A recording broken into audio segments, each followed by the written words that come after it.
नमस्कार। ज्ञान सुधा पर आप सभी का हार्दिक स्वागत और अभिनंदन। हम सतत पद्मावत पर अध्ययन कर रहे हैं और जब हम पद्मावत को पढ़ते हैं तो ये मलिक मोहम्मद जायसी का महत्वपूर्ण ग्रंथ है और ये विभिन्न कक्षाओं के पाठ्यक्रम में यथा स्नातक प्रथम वर्ष के प्राचीन काव्य में, वहीं स्नातकोत्तर पूर्वार्ध के प्राचीन काव्य में और साथ ही जो नागमती वियोग खंड जिस पद्मावत का जो अंश है जिसका अध्ययन हम सतत कर रहे हैं, वो न केवल सहायक आचार्य हिंदी की परीक्षा में समावेशित है वरन नेट और सेट परीक्षाओं का भी एक हिस्सा है। इसीलिए हम नागमती वियोग खंड का यहाँ अध्ययन कर रहे हैं।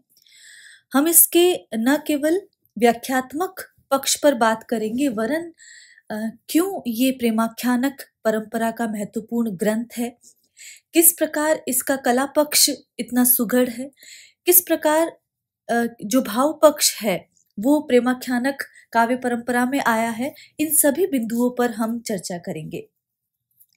जैसा कि हम देखते हैं तो जो प्रेमाख्यानक काव्य परंपरा है जिसका अध्ययन हम मध्यकाल में करते हैं, जो प्रेम का आख्यान जो लिखा गया वो प्रेमाख्यानक काव्य है और इसे ही हम प्रेम मार्गी या सूफी शाखा, प्रेम काव्य, प्रेम कथानक काव्य, प्रेमाख्यानक काव्य और सूफी काव्य के नाम से हम जानते हैं।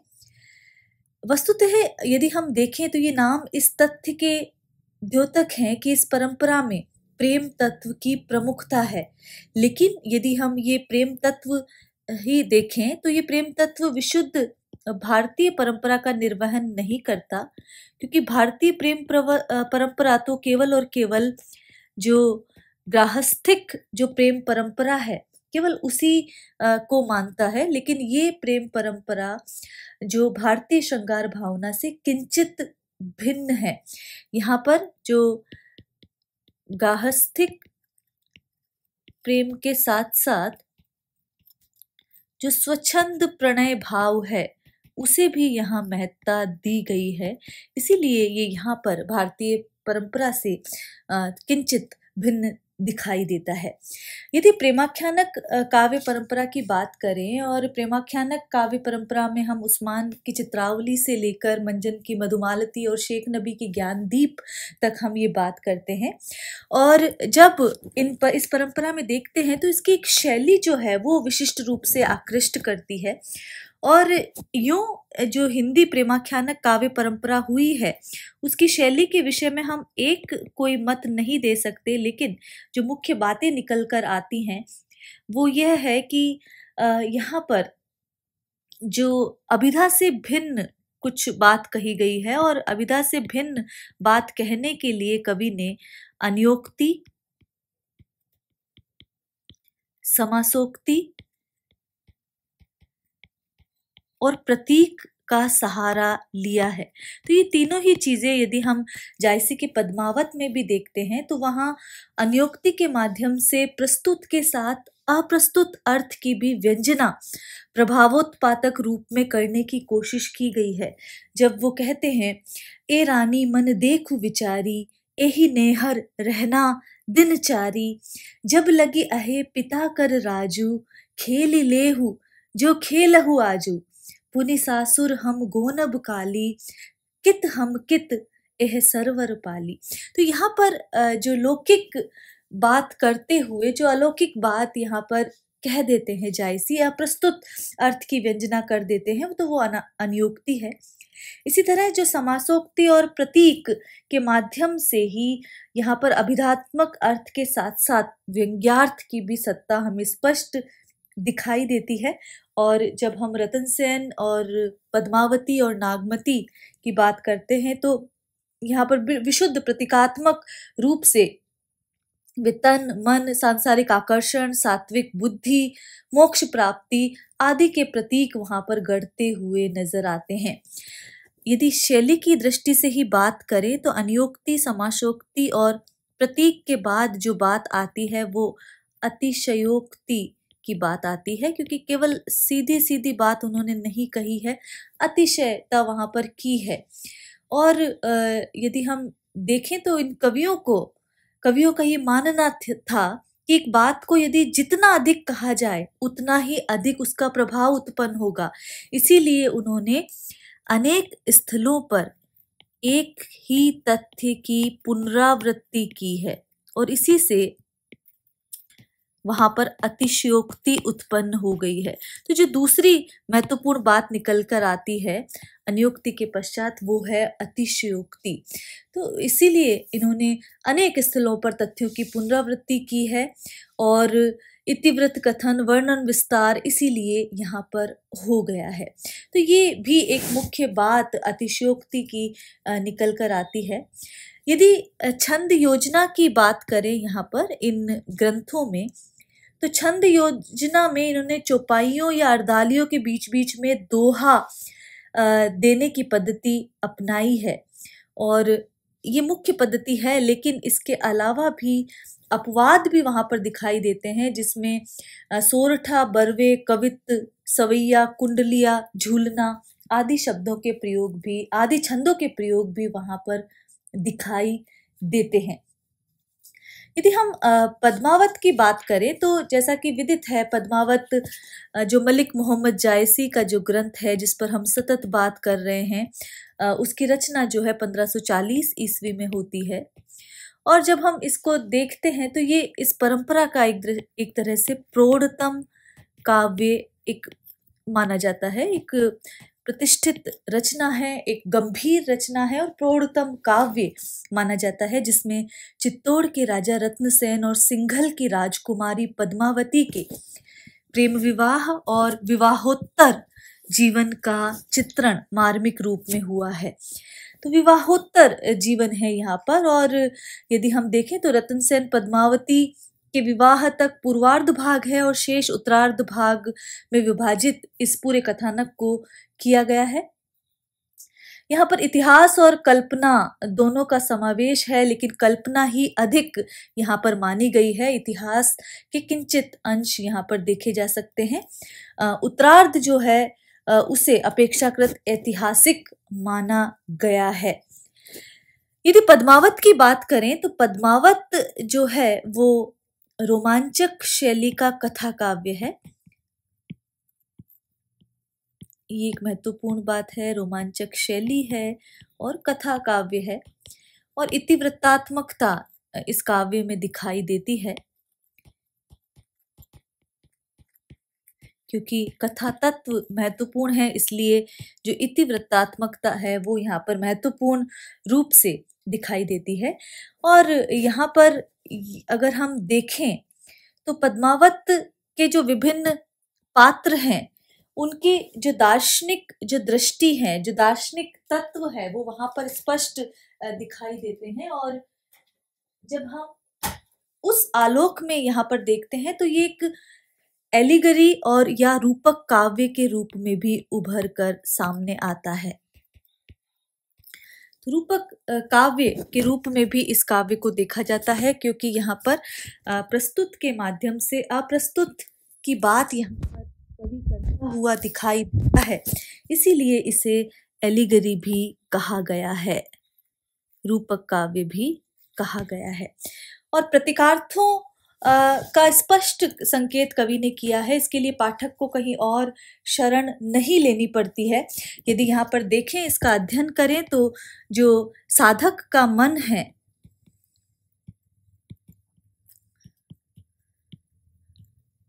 उसे रतन सेन उसका प्रतीक माना गया है। शरीर सुख जो है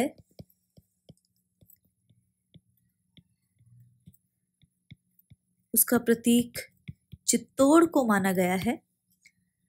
और इसी तरह यदि जो सात्विक ज्ञान है या जो आध्यात्मिक ज्ञान है या जो अलौकिक सत्ता है उसका जो प्रतीक है वो पद्मावती को माना गया है।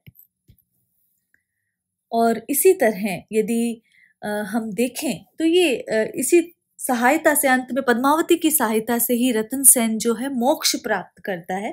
तो यहाँ पर इस प्रकार के प्रतीकार्थ जो है जायसी ने गढ़े हैं और वो इसके माध्यम से जो रहस्यवादी जो साधना है वो लेकर आते हैं। जायसी रतन सेन को मन का प्रतीक मानते हैं, लेकिन यदि हम यहाँ देखें तो शुक्ल इसे आत्मा का प्रतीक मानते हैं। ये आचार्य शुक्ल की दृष्टि है यदि इस तरह देखें तो। और पद्मावती वहाँ पर जो सात्विक बुद्धि या सात्विक ज्ञान का प्रतीक है, शुक्ल उसे बुद्धि अर्थात परमात्मा का प्रतीक वहां पर मानते हैं। तो ये जायसी की दृष्टि में हम देख रहे हैं। और यहाँ पर हम शुक्ल की जो दृष्टि रही है आचार्य रामचंद्र शुक्ल की, उस दृष्टि से इसे देख रहे हैं। और यहाँ पर यदि इस दृष्टि से देखें तो रतन सेन पद्मावती अर्थात आत्मा परमात्मा के मिलन के बाद जो रूपक है वो एक तरह से ठहर जाता है और आगे नहीं बढ़ता। और ये एक तरह से यहाँ पर पद्मावत के पूर्वार्ध पर ये बात लागू होती है। तो यहाँ पर जो नागमती है वो संसार की बात, सांसारिकता का प्रतीक लेकर आई है। और इस प्रकार बहुत सारे प्रतीक हैं। यहाँ राघव चेतन की बात की जाए तो उनकी बात आसुरी शक्तियों के रूप में आती है। और इस प्रकार कहीं ना कहीं पद्मावत और जो कामायनी है वो एक ही धरातल पर जो कृतियां हैं वो नजर आने लगती है जब यदि हम इस प्रतीक के मत पर देखते हैं और वह रूपकत्व का संबंध यदि देखते हैं। तो इस प्रकार सूफी मत और भारतीय साधना पद्धति में एक में एक वहाँ कुछ चीजें होती हुई दिखाई देती हैं। यदि हम पद्मावत के अतिरिक्त, जैसा कि हमने कल भी बात की, तो जायसी द्वारा रचित जो अन्य काम है, अन्य जो ग्रंथ है, उनमें यदि देखें तो अखरावट एक ग्रंथ मिलता है, आखिरी कलाम ग्रंथ मिलता है,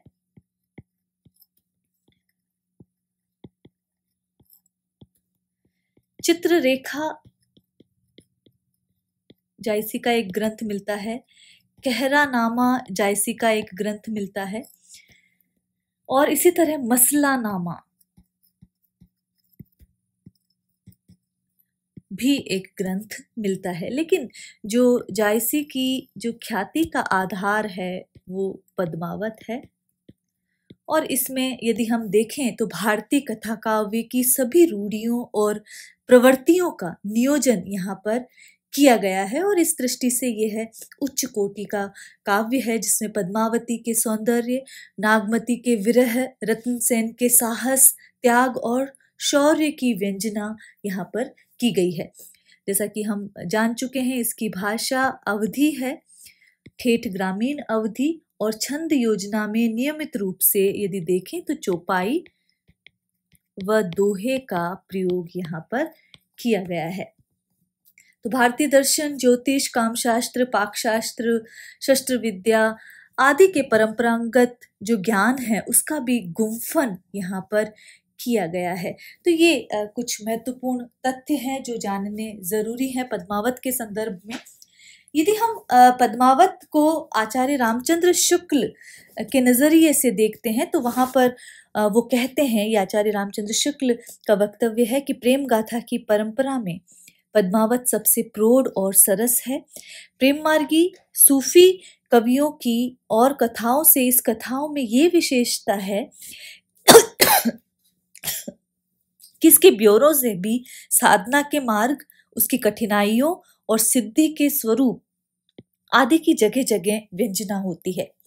जैसा कि कवि ने स्वयं ग्रंथ की समाप्ति पर कहा है, तन चित उर मन राजा कीना, ही सिंघल बुद्धि पद्मिनी चीना, गुरु सुवा जेहि पंत दिखावा, बिन गुरु जगत को निर्गुण पावा, नागमती यह दुनिया धंधा, बाचा सोई न एहि चित बंधा, राघव दूत सोई से तानु, माया अलादीन सुल्तानु।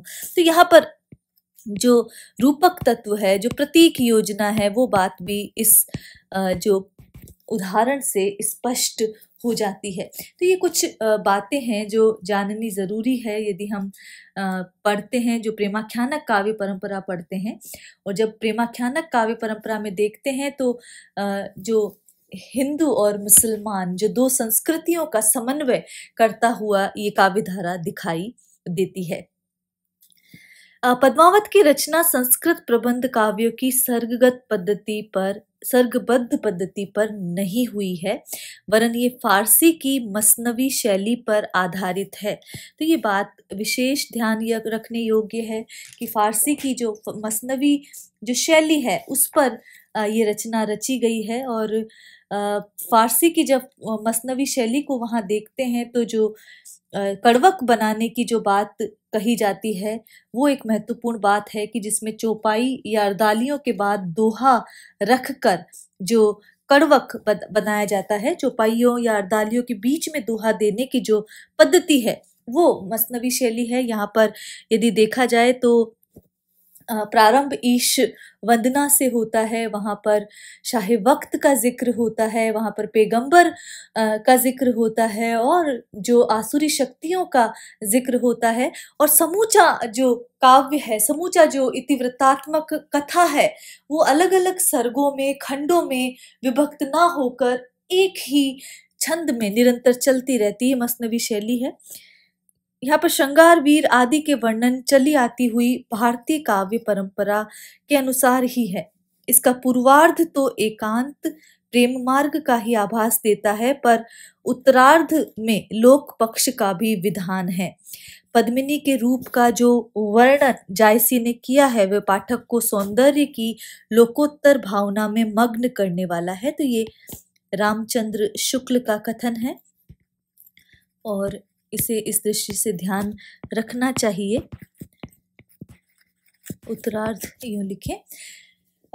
हम आगे के पदों का अध्ययन कर रहे हैं और जब हम नागमती वियोग खंड को देखते हैं तो वहाँ जो अगला पद है, अभी तक हमने देखा कि जो नागमती चित्तौड़ की ओर आने वाला जो पंथ है उसे लगातार निहार रही है कि रतन सेन उस पथ से चलकर गए हैं और शायद किसी जो दूसरी स्त्री है उसने उस पर उसको वश में कर लिया है और इसीलिए वो रतन सेन चले गए हैं। जो तोता है वो एक काल बनकर वहां पर आया है और किस प्रकार जो विषम वियोग की जो पीड़ा है वो नागमती सतत झेल रही है उसकी बात पूर्व के पदों में की गई है और वही जो विरह व्यंजना है वो आगे के पदों में भी स्पष्ट दिखाई दे रही है। तो यहाँ पर चढ़ा अषाढ़ गगन घन बाजा, तो हम जब देखते हैं तो ये एक तरह से यहाँ पर 12 मासा पद्धति जो है वो यहाँ पर स्पष्ट परिलक्षित होती है। और जब 12 मासा पद्धति में हम देखते हैं तो विभिन्न महीनों में किस प्रकार वियोग की अनुभूति होती है उसकी बात यहाँ पर की गई है और उसी आधार पर जायसी भी 12 मासा पद्धति के आधार पर यहाँ पर नागमती का जो वियोग वर्णन है वो यहाँ स्पष्ट दर्शाते हैं और उसी के आधार पर हम यहाँ पर इन पदों का जो अर्थ है वो देखने की कोशिश कर रहे हैं। तो यहाँ पर चढ़ा अषाढ़ गगन घन बाजा, तो आषाढ़ माघ मास की बात की जा रही है कि जो आषाढ़ मास है, आषाढ़ के महीने में जो विरहिणी नायिका की किस प्रकार से दशा हो रही है उसकी बात है कि चढ़ा अषाढ़ गगन घन गाजा साजा बिरह द्वंद दल बाजा। कि द्वंद जो है, द्वंद का मतलब है जो द्वंद युक्त अर्थात जो लड़ाई है उसकी बात यहाँ पर है कि चढ़ा अषाढ़ गगन घन गाजा। नागमती कह रही है कि चढ़ा अषाढ़ अर्थात जो आषाढ़ का महीना है वो आ गया है। आषाढ़ के महीने का जिक्र है कि आषाढ़ का महीना आ गया है और गगन घन गाजा कि मेघ जो है वो आकाश में गरजने लगे हैं, गाजा गरजने लगे हैं। और उसे देखकर ऐसा लग रहा है कि मानो विरह जो है उसने द्वंद युद्ध की तैयारी कर ली है, उसने ठोक बजाकर उसने एक तरह से घोषणा कर दी है। उस गर्जन से ये लग रहा है कि मानो विरह रूपी जो शत्रु है उसने जो द्वंद युक्त जो युद्ध की एक तरह से घोषणा वहां पर कर दी है। धूम साम भोरे घन आए, सेत ध्वजा बग पाती दिखाए। अब ये जो यहाँ पर घन है, जो बादल हैं, वो अलग अलग रंग के हैं। धूम, वो धुएं की जैसे रंग के हैं। धूम से तात्पर्य यहाँ पर वो धुएं के जैसे रंग के हैं। साम का अर्थ यहाँ पर श्याम, श्याम वर्ण के, काले वर्ण के बात की जा रही है, तो श्याम वर्ण के हैं। और साथ ही जो धोरे अर्थात श्वेत वर्ण के घन भी आए हैं। सेना की अलग अलग तरह की टुकड़ियां होती हैं, उसी का यहाँ पर बिंब गढ़ने की चेष्टा जायसी करते हैं। और वो कहते हैं कि जो बादल हैं वो धुएं जैसे रंग के काले हैं और गोरे बादल सैनिकों की तरह आकाश में धाए अर्थात दौड़ने लगे हैं। तो धूम साम धोरे घन आए, सेत ध्वजा बगपाते दिखाए। और वो जो बादल जब एक साथ आए हैं तो उनके बीच में जो श्वेत ध्वजा वाली बगुले की जो पंक्तियां हैं, बगुला पंक्तियों में उड़ता है, कतार में उड़ता है, तो बगुले की पंक्तियां भी उनके बीच बीच में उड़ती हुई दिखाई दे रही है। तो उनके मध्य उड़ने वाले जो बगुलों की पंक्तियां हैं वो श्वेत ध्वजा के समान, श्वेत ध्वजा के समान दिखाई दे रही है। खड़ग बीजू चमके चहु ओरा, बूंद बान बरसे ही घन घोरा। खड़ग बीजू रूपक है यहाँ पर। जो बिजलियां हैं वो तलवारों के तरह चारों और दसों दिशाओं में, चारों दिशाओं में वहां चमक रही है। और जो बूंदों रूपी जो बाण है, बाण कैसे चल रहे हैं, जो बूंदों रूपी बाण जो है वो बादलों से घनघोर रूप से वहां पर निरंतर चल रहे हैं। तो अर्थात मेघों की जो बिजलियां हैं वो तलवारों से वहां चमक रही है। और बिजली रूपी जो तलवार है वो चारों दिशाओं में चमक रही है। और मेघ की जो बूंदे हैं वो बाणों की घनघोर वर्षा वहां पर कर रही हैं। ओनई घटा आई चहु फेरी। ओनई का अर्थ है उमड़कर, कि जो बादलों की जो घटा है वो उमड़ घुमड़ कर चारों ओर से आ गई है और छा गई है। कंत उबारू मदन हो घेरी। और तब नागमती कातर स्वर में, दारुण स्वर में वो ये पुकार कर रही है कि हे प्रिय, कंत का तात्पर्य प्रिय, कि अब तो तुम आ जाओ, मुझे मदन ने, मुझे कामदेव ने घेर लिया है, मुझे काम ने, विरह ने पूरी तरह घेर लिया है। तो यहाँ मदन का तात्पर्य कामदेव से है कि मुझे कामदेव ने चारों तरफ से घेर लिया है। दादुर मोर कोकिला पीऊ, गिरे बीजू घट रहे न जीव। जीव का अर्थ है प्राण या हृदय की बात यहाँ पर की जा रही है। तो दादुर मोर कोकिला पीऊ, और ये मेरी जो विरह की वेदना है इसको कौन कौन और बढ़ा रहा है। दादुर का तात्पर्य है मेंढक, मोर पीऊ पीऊ की ध्वनि से, कोकिला जो कोयल है वो जो हुक भर रही है, और पीऊ जो चातक है वो ये जो चारों तरफ मेंढक, मोर, कोयल और जो पपीहा जो है वो शोर मचा रहे हैं।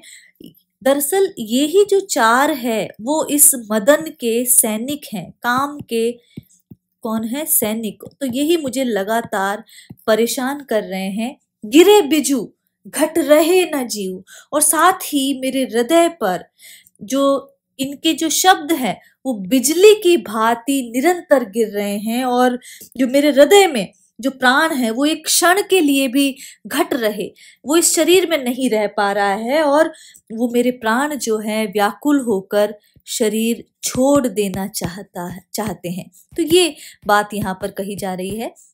जब हम प्राण शब्द को देखते हैं तो वो सदैव बहुवचन के रूप में प्रयुक्त होता है। ये व्याकरण की एक बात। फिलहाल इतना ही। पुष्य नखत सिर ऊपर आवा, हो बिनु नाह मंदिर को छावा। अब इस महीने के बाद जो है वो पुष्य नक्षत्र, हे प्रिय, पुष्य नक्षत्र भी सिर पर आ गया है। सिर पर आने का अर्थ है नजदीक आ गया है, समीप आ गया है, उसकी अवधि भी पास आ गई है। लेकिन मैं क्या हूं कि मैं अब पति के प्रेम से वंचित हूँ, तो मुझ पर यहाँ पर पति के बिना मुझे मेरा मंदिर कौन छाएगा, अर्थात मेरा इस निवास स्थान को कौन देखेगा। तो यहाँ पर ये कहा जा रहा है कि पुष्य नक्षत्र सिर ऊपर आया हो बिनु नाह, लेकिन मैं पति के वियोग में हूँ, पति के अभाव में हूँ। नाह का अर्थ है पति। मंदिर को छावा, तो कौन मेरा मंदिर बनाएगा, कौन मेरा निवास स्थान बनाएगा। तो पुष्य नक्षत्र में पृथ्वी जो है वर्षा के जल से भीग जाती है। पुष्य नक्षत्र के बाद आद्रा आता है कि आद्रा लग गया है, लागी भुई लेई, जो अब निरंतर जो भुई जो है, जो धरती है वो वर्षा से आप्लावित हो जाएगी। मोहि बिनु पियू को आदर दे, लेकिन मैं जब बिना प्रिय के हूं, तो ऐसे में, ऐसी विषम परिस्थिति में पति के बिना मुझे कौन आदर देगा। तो यहाँ पर ये अर्दालियां हैं और इसके पश्चात जो दोहा है कि जिन घर कंता ते सुखी, तिन गारो ओ गर्भ, कंत पियारा बाहिरे, हम सुख भूला सरब। गारो का अर्थ यहाँ पर गौरव से है, अभिमान से है, और नागमती यहाँ पर कह रही है कि जिनके घर में कंत हैं, अर्थात पति हैं, अर्थात प्रिय हैं, ते सुखी, वो हर तरह से सुखी हैं। तिन्ह गारो ओ गर्व, और उन्हीं को गर्व करने का गौरव प्राप्त है, अभिमान है। कंत पियारा बाहिरे, लेकिन मेरे प्रिय क्या हैं, मेरे प्रिय बाहर हैं, विदेश गए हैं, बाहर गए हैं। हम सुख भूला सर्ब, और इसीलिए मैंने अपने सारे सुखों का परित्याग कर दिया है। ये बात यहाँ पर नागमती कहती है इस दोहे के माध्यम से कि जिनके घर में कंत है उन्हें ही गौरव और अभिमान करने का हक प्राप्त है, लेकिन मेरे प्रिय तो बाहर गए हैं, इसीलिए जो मैं सारे जो सुख है वो भूल गई हूँ। तो यहाँ पर यदि हम देखें तो प्रकृति का एक तो उद्दीपन रूप यहाँ पर सामने आता है। जब पुष्य और आद्रा की बात की जा रही है तो प्रकृति का उद्दीपन रूप आ रहा है, या फिर जो काम की सेना के जो 4 तत्व बताए गए हैं, जिसमें मोर, दादुर और पपीहा और कोकिल की बात की जा रही है, तो काम की सेना भी वहाँ उद्दीपन रूप में सामने आई है। और यदि हम देखें तो जब आषाढ़ की बात की जा रही है, पुष्य नक्षत्र की बात, आद्रा की बात की जा रही है, तो 12 मासा पद्धति पर जो विरह वर्णन है वो यहाँ पर किया गया है।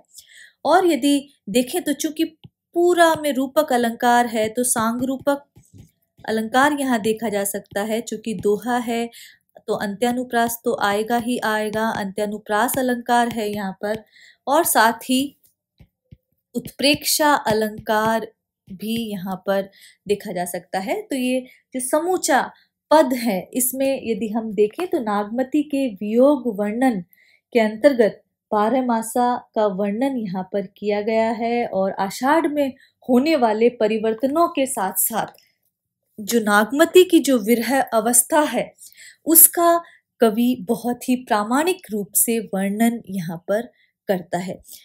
तो आज के लिए इतना ही। आगे हम सतत जो नागमती वियोग खंड के कला पक्ष और भाव पक्ष और साथ ही इस पर बनने वाले प्रश्नों पर, जो कि परीक्षा उपयोगी हैं, सतत चर्चा करते रहेंगे। आज के लिए इतना ही। नमस्कार।